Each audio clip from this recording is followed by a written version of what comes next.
Je pense que l'éthique et la moralisation sont des éléments très importants, qu'il ne faut pas négliger, mais qui sont très importants dans plusieurs domaines. Le champ politique, le champ professionnel, le champ éducatif, le champ associatif.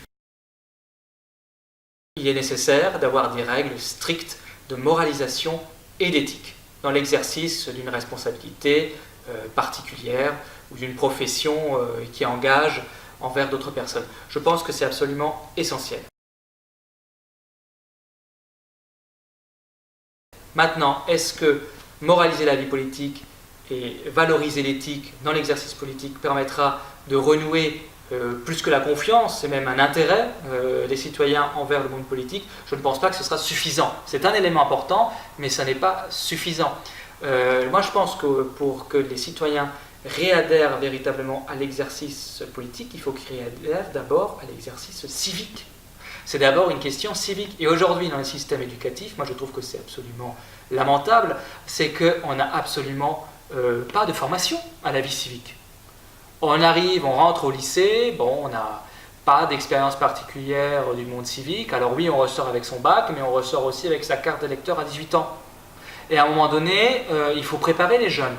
Et il faut préparer pas seulement en faisant des digressions dans un cours en particulier sur son opinion personnelle par rapport à une position du gouvernement, mais en faisant un véritable travail de formation civique, dépolitisée, sans idéologie, en expliquant tout simplement comment notre démocratie fonctionne, comment on peut y participer et comment on peut se faire notre propre opinion en toute indépendance, sans aucune influence. Voilà, c'est ça à mon avis qui est important. C'est qu'aujourd'hui le système éducatif, alors français, mais c'est aussi vrai à l'échelle européenne, le système éducatif n'est pas du tout apte aujourd'hui à former les jeunes à la citoyenneté. Citoyenneté, ça veut dire oui, exercer son droit de vote, parce que pour moi c'est un devoir, et il est important aussi que les citoyens aient conscience de leurs droits, mais également de leurs devoirs. Et aller voter, oui, c'est important. C'est important pour un certain nombre de dossiers. Mais je pense que l'une des problématiques aujourd'hui, c'est que les citoyens ne font plus le lien entre certaines thématiques importantes et le rôle du politique dans l'échelle de décision. Au fond, l'idée de dire « mais le politique n'a plus de pouvoir »,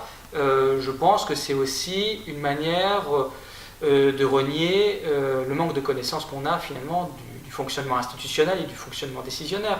Les citoyens n'ont plus vraiment la connaissance.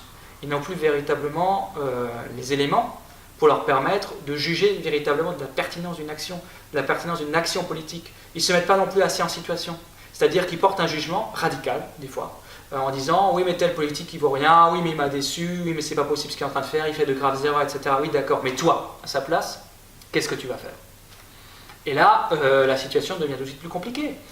Parce que c'est pas si simple. C'est pas si simple d'exercer des responsabilités, c'est pas si simple de trouver des réponses, c'est pas si simple d'exercer un mandat, c'est pas si simple de mener des actions au service d'un collectif. C'est très compliqué. Et effectivement, il faut de la formation, il faut faire comprendre, mais au-delà du système éducatif, je pense qu'il faut aussi de la formation tout au long de la vie, tout au long d'un vécu. Il faut que les citoyens puissent à un moment donné se former, se mettre à jour, parce que peut-être aussi que les institutions vont changer. Admettons que si maintenant l'Europe ou les institutions européennes se mettent à fonctionner de manière différente, parce qu'il faut aussi que ça fonctionne de manière différente, parce qu'il y a des changements aussi qui sont voulus, qui sont nécessaires, et par rapport à ces changements-là, admettons que l'Europe change de fonctionnement, que le Parlement européen soit élu par exemple avec des listes transnationales, admettons, par exemple, ça peut être un exemple, qu'on mette en place une sorte de gouvernement de l'Union européenne, élu dans des modalités précises qui restent à définir, mais admettons quelque chose qui se mette en place, les règles vont changer. Ben, si elles vont changer, il faut former les gens. À un moment donné, la démocratie, ça nécessite véritablement, je pense, un outil qui est trop négligé, qui est l'outil de la formation.